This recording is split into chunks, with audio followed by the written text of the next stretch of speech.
Hey guys, welcome back to the channel. This is Business Connect. My name is Roy. If this is your first time dropping by this channel, so here on this channel, what do? We do videos about life in China.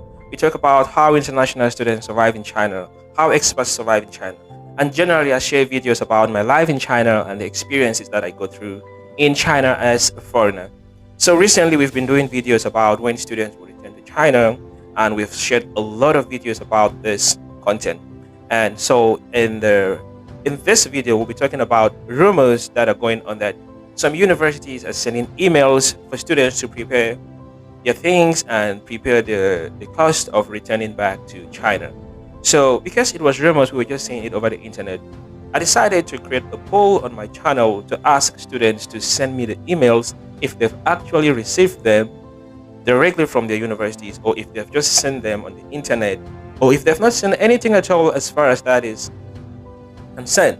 So I created a poll and I'm going to share with you guys the results of this poll to see how many students haven't received anything, how many students have just heard as rumors, and how many students have seen from maybe have heard from their friends, and how many students have received emails directly from their embassy or directly from their universities.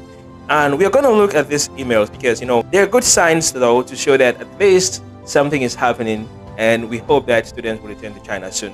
So without wasting much of your time, if this is your first time on our channel and you like videos like this and you want to know more about China, how students survive in China, foreigners and so on, please don't leave the video without hitting that subscription button.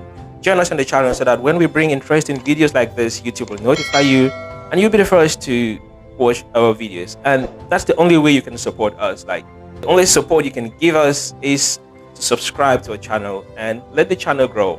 Okay, let's ride on. So as at the moment that I'm doing this video, we already had 262 votes, and amongst these 262 votes we had 78% that said they've received nothing, and 13% said they've just seen online, and 4% said they've just heard from a friend, and 5% said yes, they've received emails from their universities. Okay, now this 5% that said yes, they've received emails from the universities, I asked them to send me the screenshots of the emails that they received, but unfortunately, I received just about three or four emails, which I'm going to display to you guys on the screen. I don't know, the rest of the students were not ready to share with us the emails that they've received from the universities or what. But I went as far as checking into other social media platforms, and I saw some of the screenshots that were shared in some social media platforms, which I'm also going to be showing you guys on the screen to see which universities the emails came from and what were the emails saying. Okay, guys, so let's look at this very first email from the university, and it says students from Russia should prepare because they can enter China in spring 2022. And while all that is going on, there's also this information from students from Sri Lanka saying that Sri Lankan students should also be preparing because their Iron Brothers, they call China their Iron Brothers because the Iron Brothers have indicated to them that Sri Lankan students will return to China soon, and students should start preparing, fill some forms, and get ready. This is the information. You can find it on my screen. This is another information from another university asking students to fill in a form and accept all the liabilities, except that they will take care of themselves, quarantine, flights, and everything in their return to China. But the funny thing with all these emails is that they give students only 24 hours to respond to these questions. What if a student sees that email after 2 days or after 3 days? Like, they didn't give students enough time. Some students might even miss seeing such emails because the email will be sent out like today and ask students before midday tomorrow or before 24 hours, we want to get the response. So my question is, what if the students don't see the email within that period of time? And when they ask students to accept that they're going to take care of such responsibilities, students don't even know how much quarantine costs in China.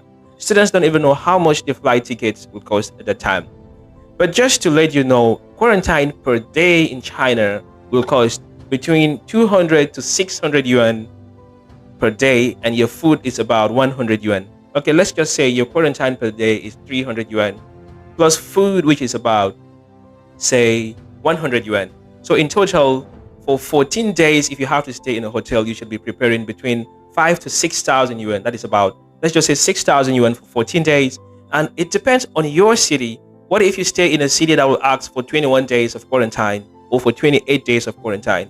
So it means you should be multiplying about 500 yuan per day times 28 or times 21 times 14, depending on your city, depending on the situation at that time, because the number of days that you will spend in centralized quarantine will depend on the situation at that time.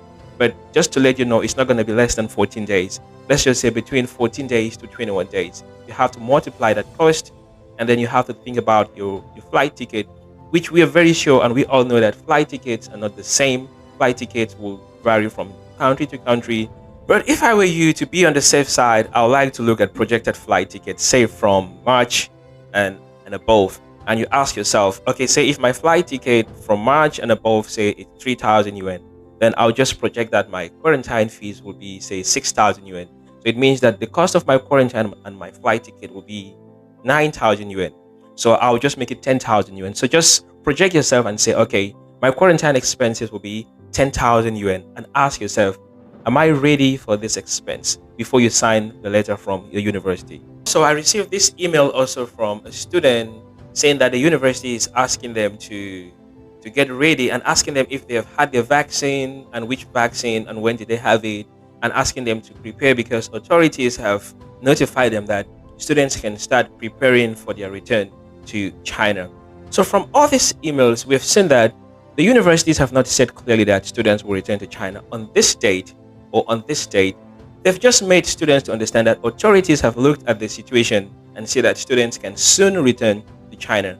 And from all the emails and from all the notifications, you will see one thing. They're asking students, first thing, are you vaccinated? And what vaccine did you take? So if you're a student and you're hoping to return to China, the first thing you should ask yourself is, am I vaccinated? The first thing, get your vaccine and wait. And also they've asked students if they've continued or they've continuously taken their online classes. So priority will be given to students who are vaccinated and also to students who have been taking their online classes serious. And also, it's not a matter of country. It's not a matter of maybe, okay, they've only talked about students from Russia or students from India or Pakistan. This is not a matter of country. So if they've not mentioned your country, it doesn't mean that students from your country will not return to China. I made it clear in one of my videos that students will return to China in batches.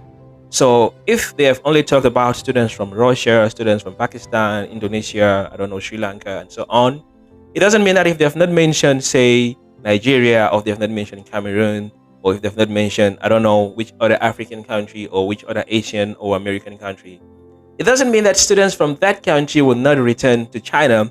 It just means that these are the countries that maybe they will be given priority, or students that will return first. But just the fact that even a single university have said they have received information from authorities, the same authorities that they have received information from is the same authority that is controlling all other universities. So if your university has not sent email yet, it doesn't mean that it doesn't concern you or it doesn't concern your university. But one thing that you should take is that once the wave has started, in the weeks ahead, more students will get more information about your return. Well, if you've received information and you didn't send the email, you can still send the email to me and I'm going to post them on my community timeline. And if you received an email after this, you can still send it to me. I'm going to display my email address, and you can always go to my timeline and you're going to see my email address, because we share this information to give hope to students, so that when other students see that, okay, other universities have received, or other students from other universities have received emails, it's also going to give them some hope that, oh yeah, it means something is happening. That's the essence of me doing these videos. So if you like what we're doing on the channel, if you like our videos, please don't leave the video without hitting that subscription button. Join us on the channel, like the video, let us know what you think in the comment section below, and I will see you in our next video. Peace out and bye bye.